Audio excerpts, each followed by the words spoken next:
कर्म से ही सही रास्ते का चयन। एक बार माता पार्वती ने भगवान शिव से कहा, प्रभु मैंने पृथ्वी पर देखा है कि जो व्यक्ति पहले से ही अपने प्रारब्ध से दुखी हैं, आप उसे और ज़्यादा दुख प्रदान करते हैं, और जो सुख में है आप उसे दुख नहीं देते। भगवान ने इस बात को समझाने के लिए माता पार्वती को धरती पर चलने के लिए कहा, और दोनों ने इंसानी रूप में पति पत्नी का रूप लिया और एक गांव के पास डेरा जमाया। शाम के समय भगवान ने माता पार्वती से कहा कि हम मनुष्य रूप में यहाँ आए हैं, इसलिए यहाँ के नियमों का पालन करते हुए हमें यहाँ भोजन करना होगा। इसलिए मैं भोजन की सामग्री की व्यवस्था करता हूँ, तब तक तुम भोजन बनाओ। जब भगवान के जाते ही माता पार्वती रसोई में चूल्हे को बनाने के लिए बाहर से ईंटें लेने गईं और गांव में कुछ जर्जर हो चुके मकानों से ईंटें लाकर चूल्हा तैयार कर दिया। चूल्हा तैयार होते ही भगवान वहां पर बिना कुछ लाए प्रकट हो गए। माता पार्वती ने उनसे कहा, आप तो कुछ लेकर नहीं आए, भोजन कैसे बनेगा? भगवान बोले, पार्वती अब तुम्हें इसकी ज़रूरत नहीं पड़ेगी।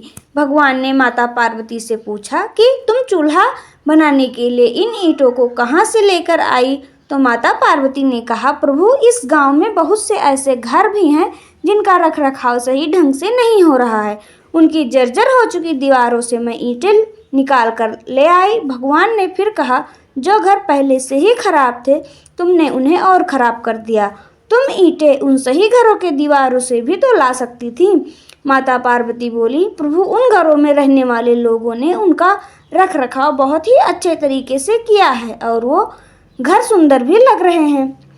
ऐसे में उनकी सुंदरता को बिगाड़ना उचित नहीं होता। भगवान बोले, पार्वती यही तुम्हारे द्वारा पूछे गए प्रश्न का उत्तर है। जिन लोगों ने अपने घर का रखाव अच्छी तरह से किया है, यानी सही कर्मों से अपने जीवन को सुंदर बना रखा है, उन लोगों को दुख कैसे हो सकता है? मनुष्य के जीवन में जो भी सुखी हैं, जो अपने कर्मों के द्वारा सुखी हैं, और जो दुखी हैं वो अपने कर्मों के द्वारा दुखी हैं। इसलिए हर एक मनुष्य को अपने जीवन में ऐसे ही कर्म करने चाहिए जिससे इतनी मजबूत व खूबसूरत इमारत खड़ी हो कि कभी कोई भी उसकी एक ईंट भी निकालने ना पाए।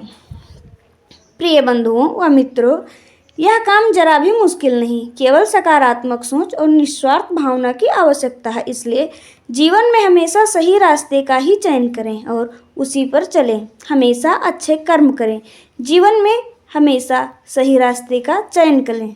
राधे राधे श्याम। जय श्री राधे कृष्ण। राधे राधे गोपाल।